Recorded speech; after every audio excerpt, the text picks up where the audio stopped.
Siempre que hablamos de cualquier tema, terminamos diciendo, yo lo noto como una especie de estadística en este programa, de que el problema de fondo es la educación. Siempre, ¿no? Vamos al móvil, charlamos con la gente y la gente que te dice, no, acá hay un problema de fondo que es la educación. El tema es que parece ser que los gobiernos de la educación va por un lado y la necesidad de educación va por otro, ¿no? Hay gente que no se quiere mover del lugar en donde está. Hay gente que quiere que nada cambie y que todo siga como viene porque ya consiguió un puesto, ponele, y no quiere volver a capacitarse o adecuarse a los nuevos tiempos. Bueno, hemos hablado con muchos especialistas en educación en el programa, entonces nos dicen lo que pasa es que tenemos escuelas del siglo XIX, con docentes del siglo XX y alumnos del siglo XXI. Bueno, ¿cuáles son los debates pendientes? Y cuando hablamos de debates también siempre hemos dicho debates que empiecen y que terminen, no que sean eternos, ¿no? Porque hay gente a la que le encanta debatir y nunca se cierra un debate para decir, bueno, ahora sí, arranquemos todos juntos. Por eso yo tengo el honor ahora de hablar con la doctora en Ciencias de la Educación, una mujer que ha sido rectora de la Universidad Provincial de Córdoba y que escribe habitualmente los días domingos en el diario Memo, que es memo.com.ar, Isabel Borges. Buen día, Isabel, un gusto saludarte. Hola, buenos días, Gabriel. Bueno, qué placer tenerte en la radio también. Para mí es un placer enorme y la verdad que agradecida de que me hayan llamado. Bueno, has abierto muchas discusiones en sectores importantes de la población y me parece sanísimo que cada domingo patees la estantería para que no se acomoden las cosas y se queden allí llenándose de tierra, ¿no? ¿Qué debates están pendientes en el sector educación completo, con cada uno de sus componentes? Pregunta compleja esa, pero yo le daría prioridad al debate pedagógico. Bien. Porque siempre ponemos sobre la mesa el financiamiento educativo, que todavía Argentina no atina a tener una conducta regular que no esté mediatizada por los sindicatos ni por los gremios, sino efectivamente por una política pública de financiamiento. Tenemos las leyes, tenemos todo y después no hacemos bien las cosas. Pero bueno, nos quedamos ahí como en la cuestión de la falta de financiamiento, en la complejidad sociológica del entorno, digamos, de las cuestiones que amenazan la escuela, que si la pobreza, que si la crisis, que si hasta el uso de los celulares. Nos quedamos en cuestiones que en el fondo no llegan al interior del aula. Y me parece que esto es lo medular, sin desconocer todo lo demás, ¿no? Es el debate pedagógico el que siempre se queda escuálido, que se queda a mitad de camino, que se queda silenciado. El último congreso pedagógico que se hizo en Argentina fue en el año 1985. Estamos hablando de 40 años atrás. Tal cual. Entonces, mirá si no tenemos cosas. Cuando vos te escuchaba recién que decías tenemos una escuela del siglo XIX, yo digo, ojalá tuviéramos una escuela del siglo XIX. Ni siquiera, tenemos una escuela que perdió el rumbo. Los maestros en el aula, en su mayoría, o en gran parte, vamos a decirlo así, perdieron la brújula de cómo enseñar, de qué manera hacerlo. Y esto es lo que hay que discutir, porque los niños siempre están, aún en condiciones muy adversas, siempre están ávidos de aprender, es parte de su condición, de su naturaleza, podríamos decirlo. Hay una cuestión que se observa, lo hablábamos hace un tiempo también con otro importante entrevistado, sobre la corporativización de los temas, ¿no? Como que en lugar de buscar vanguardias, de avanzar o de apurarse para actualizarse antes de que quede viejo lo nuevo, los sectores se atrincheran, ¿no? Se atrincheran en lo que ya tienen, lo que ya saben, la foto del momento, por ejemplo. El docente, la foto del momento en que se recibió, los padres en el momento en que fueron a la escuela, pero hay muy poca gente mirando hacia adelante, anticipándose al futuro en el tema educativo, ¿no? Sí, pero porque estamos atascados en un fracaso constante, digamos, estamos siempre chapoteando en el mismo barro, entonces no podemos pensar el futuro si las cosas hoy no nos salen bien y nos vienen saliendo mal de manera crónica, hace décadas. Yo creo que esta falta de perspectiva hacia el mañana, que debería ser un imperativo, pensar los trabajos que el mañana, que es un mañana que lo tenemos acá nomás cerquita, ¿no? No es un mañana ya de acá 100 años. Pero digamos, no sé, la vinculación con las tecnologías, con los nuevos empleos, con las nuevas energías, etcétera, etcétera, no las podemos pensar si los chicos no aprenden a leer, escribir o a sumar y a restar. Y este es el anclaje en donde cualquier gobierno, mira, yo ayer leía, me parece que ayer, que el gobierno nacional va a invertir casi 300 millones de pesos en un operativo de evaluación que se lo va a adjudicar a no sé qué empresa, etcétera, paralelo, como complemento a las pruebas a aprender en esta preocupación de los resultados catastróficos. Y yo decía, pucha, no hay que ponerle más plata a seguir evaluando, porque ya tenemos claro lo que nos sale mal. Tenemos que sentarnos a discutir por qué nuestros chicos no aprenden y cómo nuestros docentes están enseñando. Y esto incluye hasta la universidad, ¿eh? No, digamos, sí. Arranquemos desde los niveles más básicos, pero lleguemos a la universidad, porque los índices de fracaso también tocan esa puerta.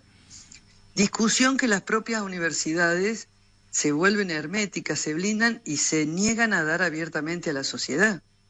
Reclaman presupuesto, pero no se sientan a discutir por qué tenemos un índice de egreso tan bajo, por qué para terminar una carrera universitaria en Argentina nos lleva el doble de tiempo en términos generales y para los afortunados que logran terminarla. Digo, acá hay un tema, que yo voy a insistir sobre esto, que es pedagógico, que es de enseñanza, que tiene que poner la brújula en qué hace el docente cuando se para frente a sus alumnos, a su grupo escolar, y de qué manera implementa un camino sistemático, metodológico, porque esta es la herramienta fundamental. La pedagogía es un quehacer. Estuvimos demasiado tiempo discutiendo ideológicamente lo que era el alumno, y con bases en teoría, ¿no? Porque todas las ideologías también tienen esa posibilidad de nutrirse de teorías.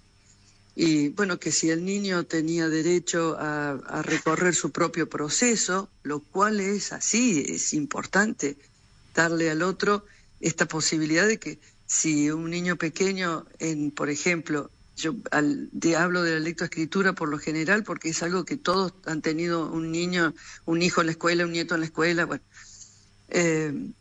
cuando empieza primer grado o incluso ya en jardín, aprende a escribir su propio nombre y primero va identificando las letras que le resultan más fáciles, claro. Más, no sé, si su nombre es Juan, posiblemente sea la U y la A, primero las vocales, después las consonantes.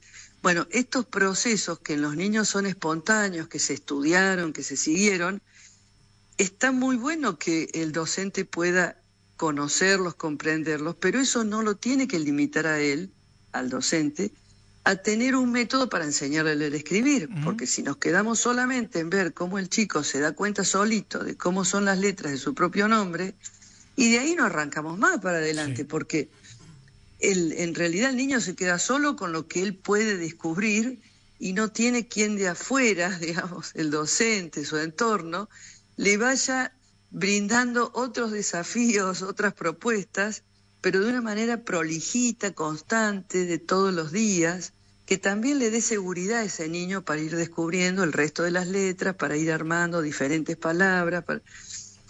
Esto es paciencia, es disciplina, palabras que hemos dejado de lado porque nos han resultado también autoritarias, ¿no? Y esto también es ideológico. Vos sabés que, Isabel, estamos hablando con Isabel Borges, que es una experta en educación, y es interesante decir cosas que nadie se atreve a decir, porque a veces también pasa en los medios de comunicación de que no quieren plantear los debates por miedo a la reacción de alguno de los sectores de la educación, ¿no? Están como temerosos de que los cancelen o de que los repudien. Y acá nos ha pasado también, pero la verdad es que los temas hay que decirlos porque, mirá, te comento, están llegando muchísimos mensajes de la gente que plantean esto, ¿no? ¿Por qué insistir con discusiones ideológicas? Muchos están contentos con que seas la primera que plantea el problema pedagógico dentro del aula. Acá nos dicen, hay que salir de la lógica de la ideología, el chiquitaje y la mediocridad. Tal cual. Bueno, planteos que dicen, ¿por qué no ¿por qué Sarmiento pudo, y además de Sarmiento, Belgrano en su momento, antes que Sarmiento, avanzar con educación, unificando un país con un concepto de nación, y no se puede ahora con todos los recursos que hay, ¿no? Bueno, hay muchísimos mensajes de la gente diciendo, hay que hablar de esto, ¿no? Por supuesto. Y yo, y a esto me refería cuando decía, ojalá tuviéramos la escuela del siglo XIX, porque era la escuela sarmientina. O sea, con todas las limitaciones que puede haber tenido aquella pedagogía, fue una pedagogía eficiente, otra palabra que ha sido denostada por considerarse liberal, mercantilista y demás. Es verdad lo que dicen tus oyentes y concuerdo, digo, parémosla un poquito con la ideología. En eso hay que parar la pelota de la ideología, y no por desconocerla o minimizarla, sino porque en realidad cargarnos de ese discurso nos ha vaciado el aula. Nos ha vaciado el aula, porque nuestros niños, nuestros jóvenes tienen que ir a aprender también una manera de interpretar el mundo, una manera de mapear el mundo, de leerlo, y eso significa lectoescritura, significa matemáticas, significa ciencias naturales, significa ciencias sociales, geografía, historia. Esto es lo que le da elementos reales de independencia de pensamiento, de independencia crítica, de decir, bueno, estoy en este mundo, lo entiendo desde estas coordenadas. Eso es la escuela.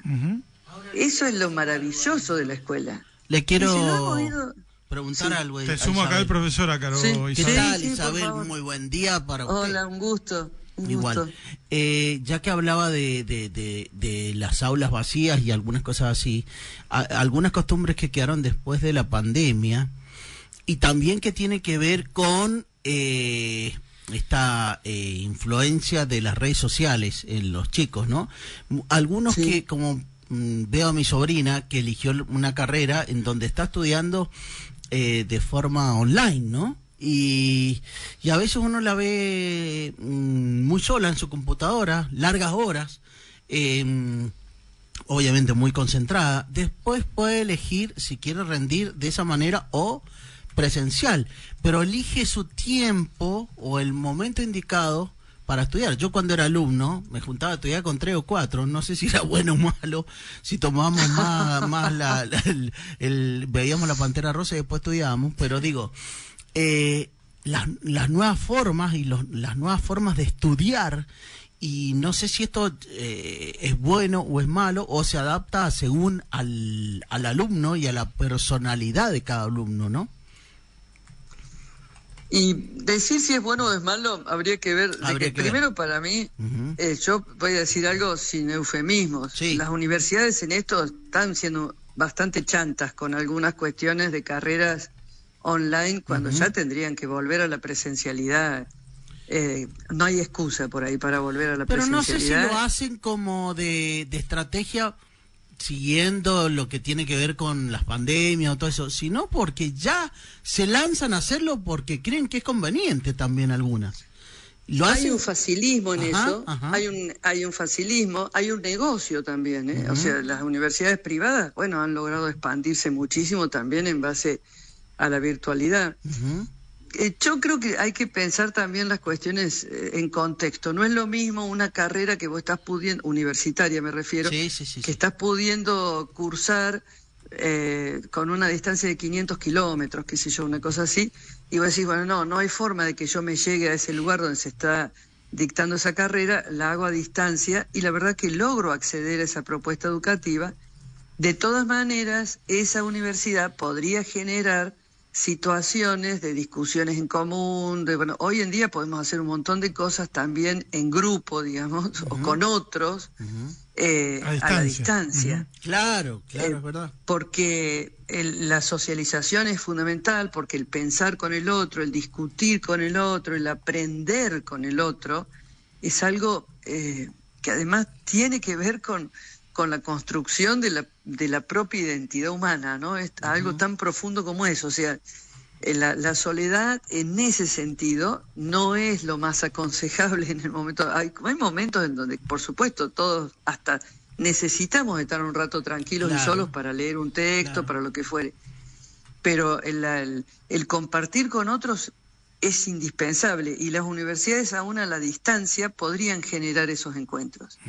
Hay otras carreras u otras, porque en esto nunca uno puede hablar del 100% del colectivo, digamos, de universidades o de instituciones, de lo que fuere. Claro. Hay otras carreras o ofertas académicas universitarias que, pudiendo ser presenciales, siguen insistiendo con lo online porque les quedó cómodo, y el profe dicta la clase de su casa tomando también él su mate y usando sus pantuflas, qué sé yo.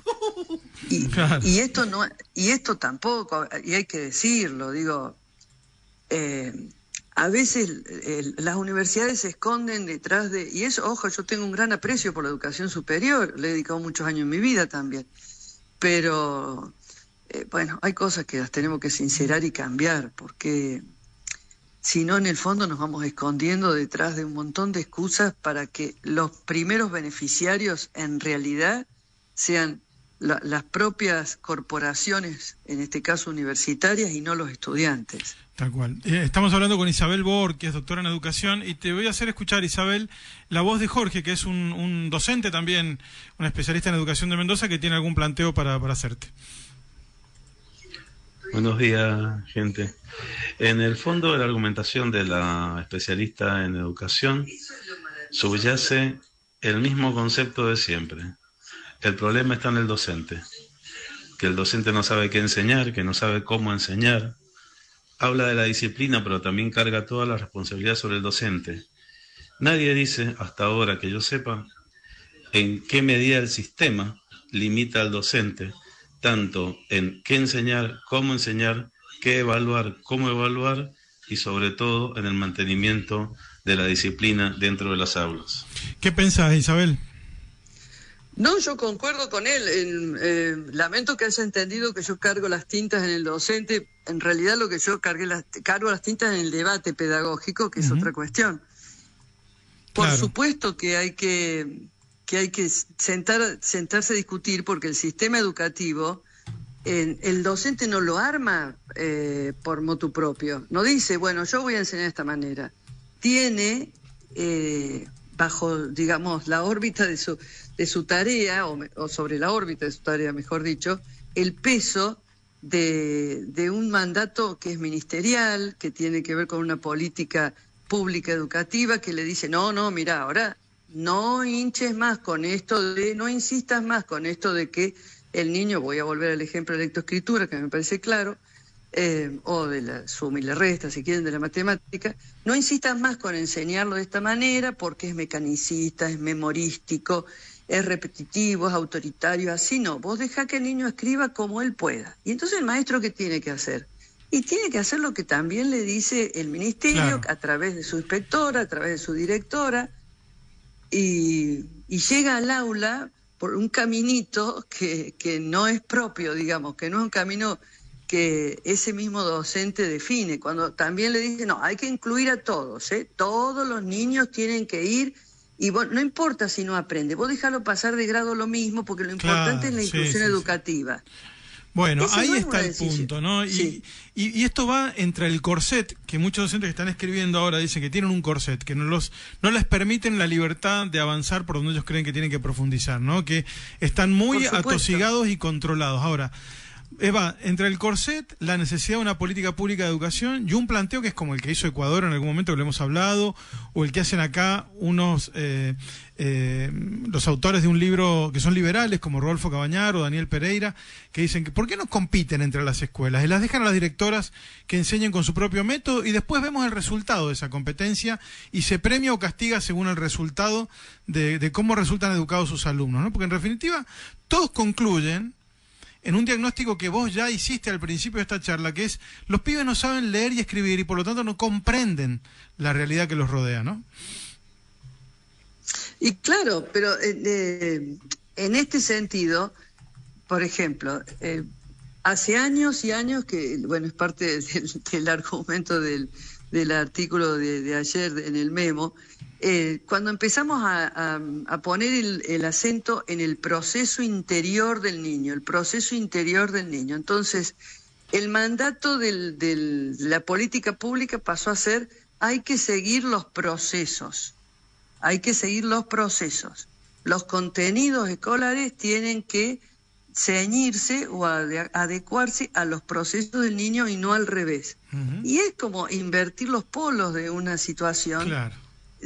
Malversando también o deformando la teoría, que en ningún momento dijo eso, y que tampoco fue una teoría de aplicación directamente pedagógica. Como monolito así, de decir, así hay que hacer las cosas, a las escuelas en realidad las ha hecho terminales bobas de un sistema.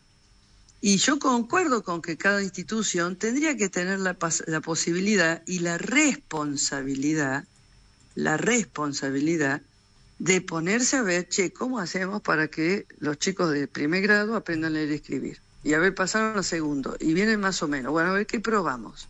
¿Qué nos resulta positivo? A ver, probemos, para salir de la lectoescritura, probemos con los cálculos mentales.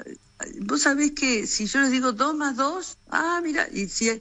No, yo no probé nunca con eso. Bueno, a ver, fíjate, en el primero A vamos a empezar a probar con cálculos mentales y en el primero B vamos a probar con otra cosa. Qué bien salió acá. Ese también es parte de ese debate pedagógico. No es un debate pedagógico donde 5 eruditos sentados allá en una cumbre de no sé dónde se sientan a discutir para encontrarle el pelo al huevo de cómo tienen que hacer luego todos los maestros del sistema educativo, todos los docentes. No, el debate pedagógico tiene que estar también habilitado dentro de la comunidad chiquita, que es la escuela. Claro, está muy bien. Que es ahí donde es fecundo. Y por supuesto que después que esa escuela mida, evalúe sobre la base de un parámetro común, porque si yo voy a medir con una varita así, el otro va a medir con una varita así, qué sé yo, nunca vamos a poner de acuerdo. Claro. Pero si luego después aplicamos la misma vara para medir lo que está pasando en mi escuela, en otra escuela, y ahí podemos generar un debate entre escuelas. El debate pedagógico es de abajo para arriba y no al revés. Y yo tengo miedo de que este gobierno eso no lo entienda. Creo que tiene, me refiero al gobierno nacional, ¿no? Sí, claro. Creo que tiene una voluntad de cambio, de mejora, porque, bueno, por lo menos le está hincando el diente al tema de las pruebas a aprender, lo cual, o sea, le está poniendo en relevancia. La sociedad en su conjunto está pudiendo decir, mirá, la verdad que los chicos no están aprendiendo, mirá los resultados. A mí me parece bueno eso porque hablar mucho de los malos resultados nos hace a todos tomar conciencia de que hay que hacer algo, ¿no? Tal cual. Pero después me parece que 5 eruditos en la cumbre nacional, además cobrando quizás una fortuna de dinero para discutir lo que después tiene que hacer el docente allá en esa escuelita, no sé, y que le van a seguir imponiendo cosas que quizás no le sirvan, no le sean útiles, y volvemos a repetir la historia, ¿no? Tal cual. Isabel, de los últimos 40 años. Te digo que has tirado piedra en una laguna calma y está generando repercusiones, así que... Ha hecho sapito. Claro.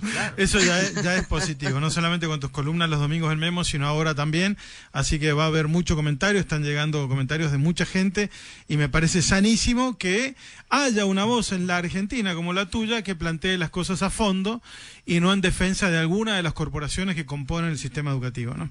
Así que estamos muy agradecidos, Isabel. No, por favor, Gabriel, a mí la verdad que un placer, en serio. Qué bien, Isabel. En serio. Se ha sacado un 9,4. Lamentablemente. Bueno, bueno, pero está bien. Sí, aprobó. Ha hecho mérito. Aprobó. En un momento en un momento está dando la respuesta y hace... no, eso ya bajó, claro. Dudó un poquito. Pero ¿se puede decir mérito en este programa o está prohibido? No sé. Se puede, no, hay que decir mérito. A veces dudo cuando quiero reemplazar una mala palabra.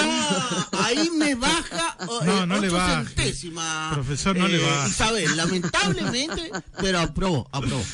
Un beso grande. Pero lo logré. Sí, lo logró, Isabel. Ha sido una muy eficiente entrevista. Gracias, Isabel. Un beso grande. Gracias a ustedes. Chao, un abrazo. Hablamos con Isabel Borges, que es doctora en educación y fue rectora de la Universidad de Córdoba.